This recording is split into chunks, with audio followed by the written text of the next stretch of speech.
Hey guys, it's Cash Cow. I hope you're excited for the Battlefield 6 beta this weekend. Maybe you're also excited for Season 5 of Black Ops 6. Maybe.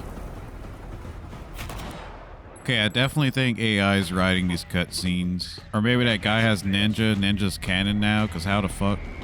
First thing I want to talk about is Aim Higher, a mode where body shots do baby damage and headshots pretty much feel like one-shot kill. If you're like me and was disappointed that Black Ops 6 doesn't really reward you for headshots, this mode's a ton of fun. It really separates the men from the boys, and the fictional from the non-fictional. Maybe that'll be an insult in the future going into Black Ops 7. You non-fictional Terrence, you NFT. But seriously, if Black Ops 7 continues the trend of headshots being borderline useless, then I really hope they bring back this mode, or keep it as a mode in Black Ops 6. Next, let's talk about the 3 maps in Season 5. 2 are new and 1 is returning. First off, we have Exchange, another very small map to scratch your brain rot itch. Not much to really write home about here. It's a 3-lane map. If I was to be brave, I would say I kind of like it. I tested a lot of shotgun configurations on this map, so you'll see a little bit more of it later, but what you see is pretty much what you get with this map. Moving on, we have Runway, and yes, I'm going in alphabetical order. Runway feels like a pretty standard Black Ops 6 map. There's not too many long-range engagements, if any really.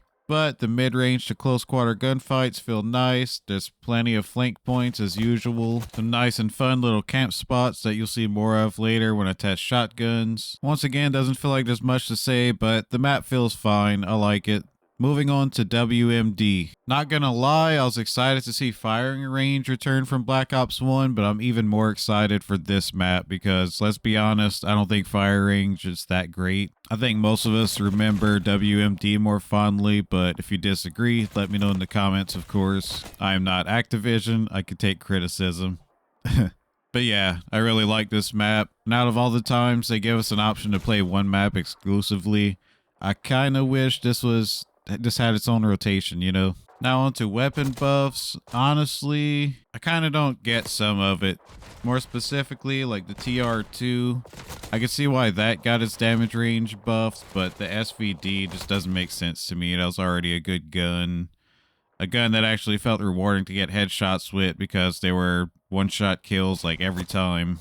And it's not like the recoil or rate of fire was bad by any means. The Fang being buffed makes sense, I suppose, but once again, I feel like that gun was fine too. So what I really want to talk about is shotguns. All primary shotguns have had their range buffed, and the Olympia got nerfed. Which you might not even notice. I still feel like the Olympia is better than the Marine SP even after being nerfed, which is insane to me. I feel like pump action shotguns should be good in any game. Not to say the Marine feels bad, it does feel better than what it was. As long as you're using anything that's not slug rounds. I don't know why for the life of me. They buffed the range on all these shotguns. Clearly that was an issue for them.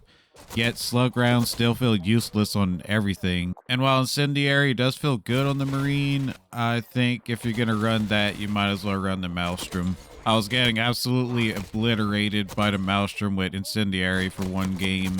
Well, that and the Olympia. You know what gun I didn't see? The ASG. The ASG just still feels so out of place. Like, you can see these pretty long range shots I'm getting with the Maelstrom.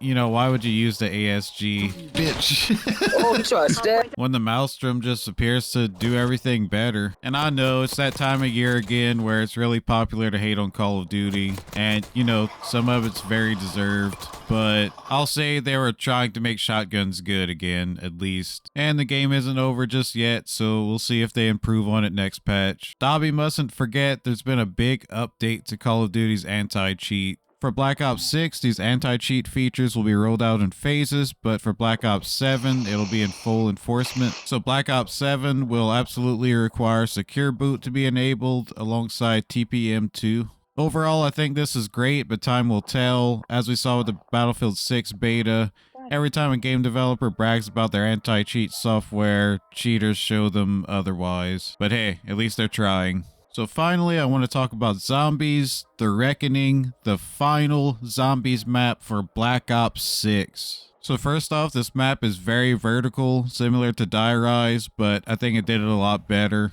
God forbid I say new zombies did something better than old zombies. You get access to damn near all the perks before the perk machine even drops on this map. You get Deadshot, PhD, Jug, Speed, Stamina, Double Tap, Quick Revive, Vulture Aid, Elemental.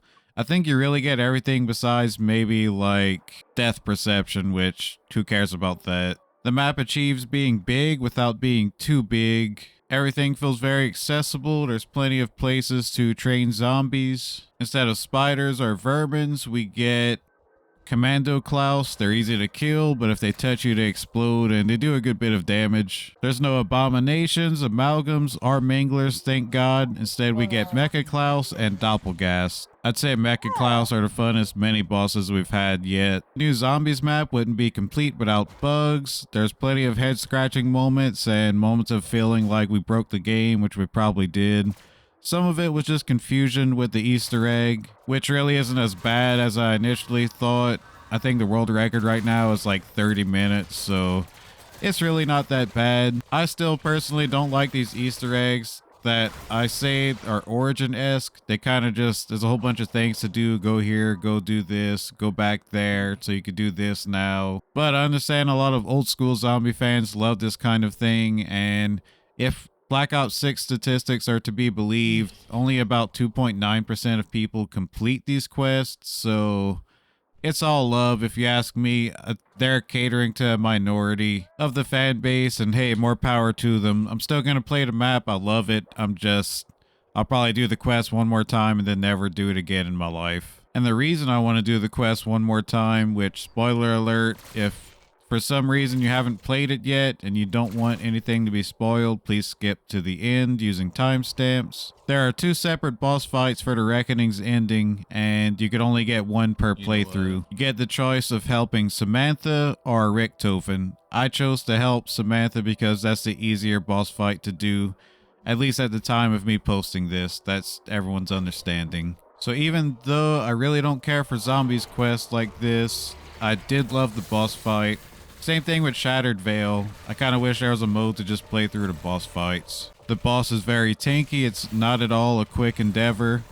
You have zombies attacking you while you're trying to fight Samantha, and also trying to dodge Samantha because she's constantly trying to kill you. As much as I glazed this map, it was pretty stressful, and as you'll see, the ending is very disappointing. Please, please, please. I ain't stopping. No. God damn it. Fucking right. Fuck this one. Man. Where did we go?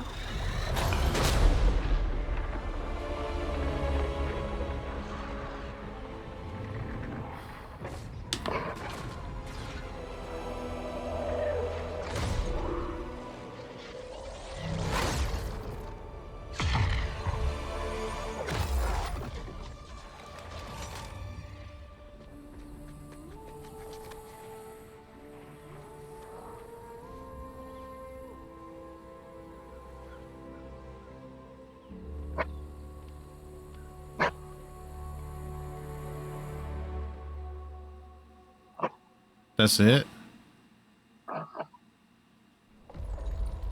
Okay, Jesus.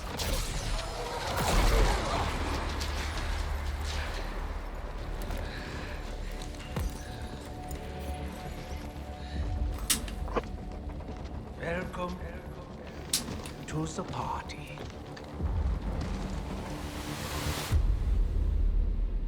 More time travel. That's it? Yeah, I know some people will be very excited to see the old cast. I'm not. But can we all agree how disappointing and uneventful that ending was?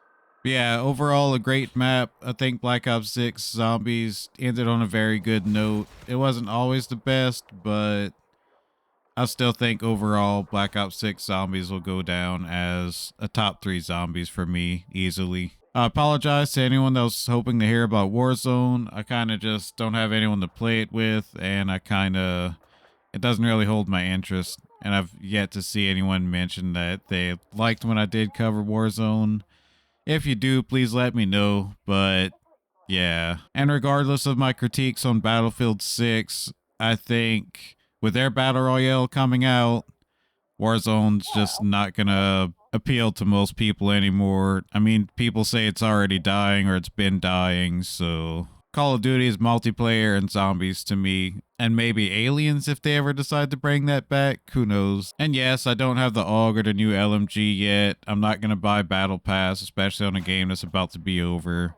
And if I had to guess, they're overtuned like every other new weapon that's come out so far in this game. Anyways, I'm enjoying Black Ops 6 Season 5, but I'll be more on the Battlefield 6 beta to get more of a feel for that. I hope everyone's enjoying whichever one they're playing, or maybe you're like me and you're playing both.